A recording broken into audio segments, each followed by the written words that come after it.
so many homes and buildings in this community lacked safe rooms, including the 2 schools that took a direct hit from Monday's tornado. The Lead's Aaron McPike joins me here with more on this. Aaron, we've heard a lot of people say red tape is to blame. Well, the thing about safe rooms is that they are so industrially thick. I was in one today, and it's much better than being in a cellar because rubble can fall on top of a cellar and it's hard to get out.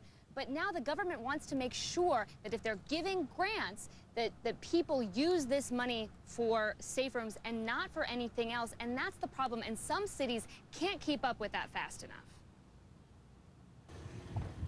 Jeff Rogers had this $11,000 tornado safe room installed at his Shawnee, Oklahoma house last week. 4 days later, this passed by his backyard. Seeing the destruction at Moore and just seeing the destruction less than half a mile from us, you know, you need to have a safe place to go in Oklahoma. Rogers had tried for federal money but couldn't get it, so he paid for it out of his own pocket. But residents in nearby Moore weren't as lucky. Officials in Moore, Oklahoma, the scene of Monday's tornado, say they have asked for FEMA money to build shelters but have been stymied by red tape for more than a year. We found that the FEMA requirements and their interpretations seem to be a constantly moving target. They say FEMA allows grants after the president signs a disaster declaration when the city says it's too late. FEMA says it has funded hundreds of safe rooms in the Oklahoma area, including many in the path of Monday's tornado. Over 10,000 have been built, more than any other state. But again, every time a disaster happens, there's more calls for this. And it's not only the building the safe rooms, it's making sure they're built to the right standards. Andrew Zagorski, who built Rogers' safe room, blames fraud, not FEMA, for slowing down the construction of more safe rooms throughout the area. It's sad to say there's been a lot of scam artists involved in this project. You know, they were giving out rebates for the longest time. I don't have the exact date when they stopped, but FEMA came down and they pulled their money out of this state because the rebate programs are supposed to be for safe rooms. If you notice, every time they launch a program, it's the safe room rebate program, not cellar. The mayor of Moore, Oklahoma, Glenn Lewis, joins me now. Mayor, before we get to this issue of safe houses and cellars, you have some breaking news about the 6 individuals who are unaccounted for. Yes, we do. I just learned that 6 people that were missing have now been accounted for.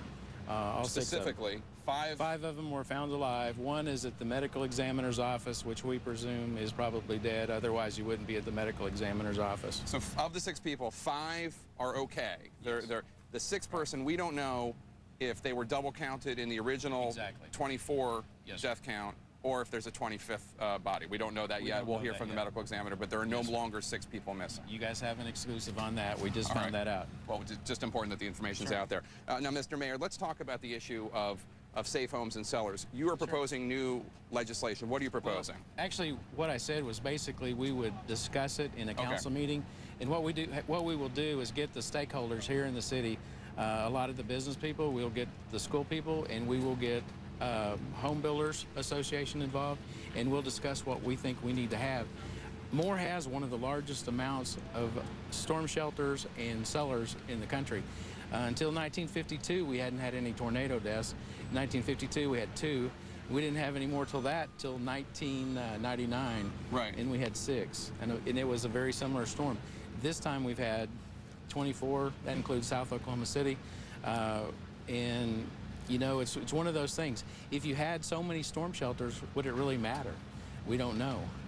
We don't know, but let's talk about this for 1 second, because I think a lot of people watching probably wonder, why don't schools have them? At the very least, schools should have them. Kelly Elementary School, just 3 miles down the road from Plaza Towers that took that huge hit. They have a shelter. It was built with FEMA funds after that horrific May 3rd, 1999. Why did they have a shelter at that one school but not 3 miles closer? It's about the money and the statistics. An F5 tornado is very rare. It's 1 to 2% of the tornadoes. They don't happen very often. We're probably the only city in the world that's actually been hit with twice.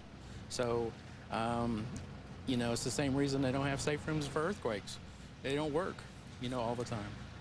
Don't you think that the schools here should have, every school here should have a safe room or cellar of some sort? Absolutely. You know, anybody that lives in any tornado area should have one, but it's just a matter of cost.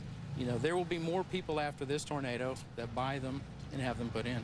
So we'll have more as soon as this is done. I know they're very expensive, and that's because the soil here is so moist, and that's very difficult to build. Is this not something that the community of Moore would come together and pay for, or is this not something the federal government and the state would help out with? You'd have to ask the school board that. The school board is a separate entity than the municipalities. We can only make recommendations to the school board on what the school does, but we would like to see that. You know, there's not a school bus in the country that we know of that has seat belts, but there's more people killed on buses and accidents than in our tornadoes. So what are you going to do? All right, fair point. We appreciate it, Mr. Mayor. Good luck. Thank you, sir. Good luck rebuilding, and thank you so much. Thanks. A community's bond that no twister can ever tear apart. Their homes and businesses are gone, but we'll show you the unbreakable spirit of Moore, Oklahoma. That's coming up next. And you've seen powerful tornadoes in action and the destruction they leave behind. It's all around me here, but we'll show you what one looks like from the inside and how they can literally peel homes apart. That's coming up.